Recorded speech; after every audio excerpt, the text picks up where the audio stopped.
sad, mad, glad, bad, afrad. Now the rhymes like that. Okay, once again, so you got distaste or disgust and dissmell. That's two there, right?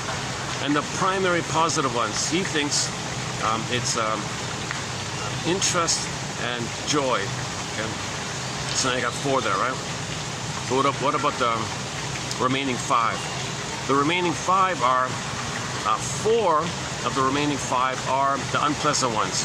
Fear, anger, of course, the stress response, fight or flight, fear, anger, scared, okay, angry, okay, the fight or flight response, the sympathetic nervous system, fear, anger. So fear and anger is pretty common. And he argues that shame is the primary affect. It's there. Babies can show signs of shame right off the bat. He's got photos. Look at the baby. He feels defective, and he feels shame, a burning, biting feeling. His posture is hunched a little bit, looking down, avoiding. He looks a little embarrassed, something like that. And then distress. And distress is sort of an umbrella kind of area, which includes sadness. And then the last one he calls surprise. It's sort of like it's kind of like an adjustment kind of thing. Like if you're surprised, then usually it's positive, like surprise, happy birthday, it's a pleasurable one, so it can be pleasurable.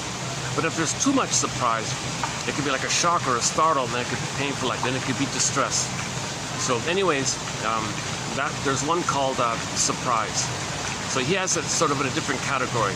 In the first book, he included surprise as a positive. I noticed in his follow-up book, in his sequel called Affects, Cognition, and Language, I don't have the book, but there are some free sample pages you can read on the Google Books. There's a couple, the introduction, and the first couple of pages are free preview sample pages.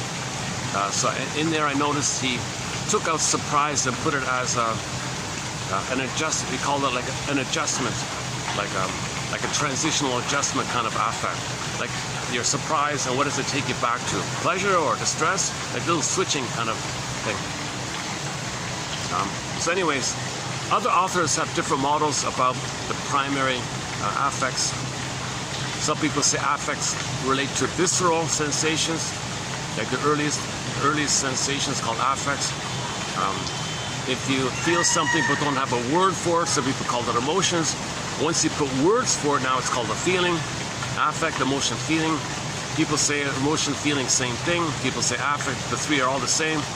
Authors don't have an agreement about what our feelings are, what our emotions, what our affects. They all have different models and theories, including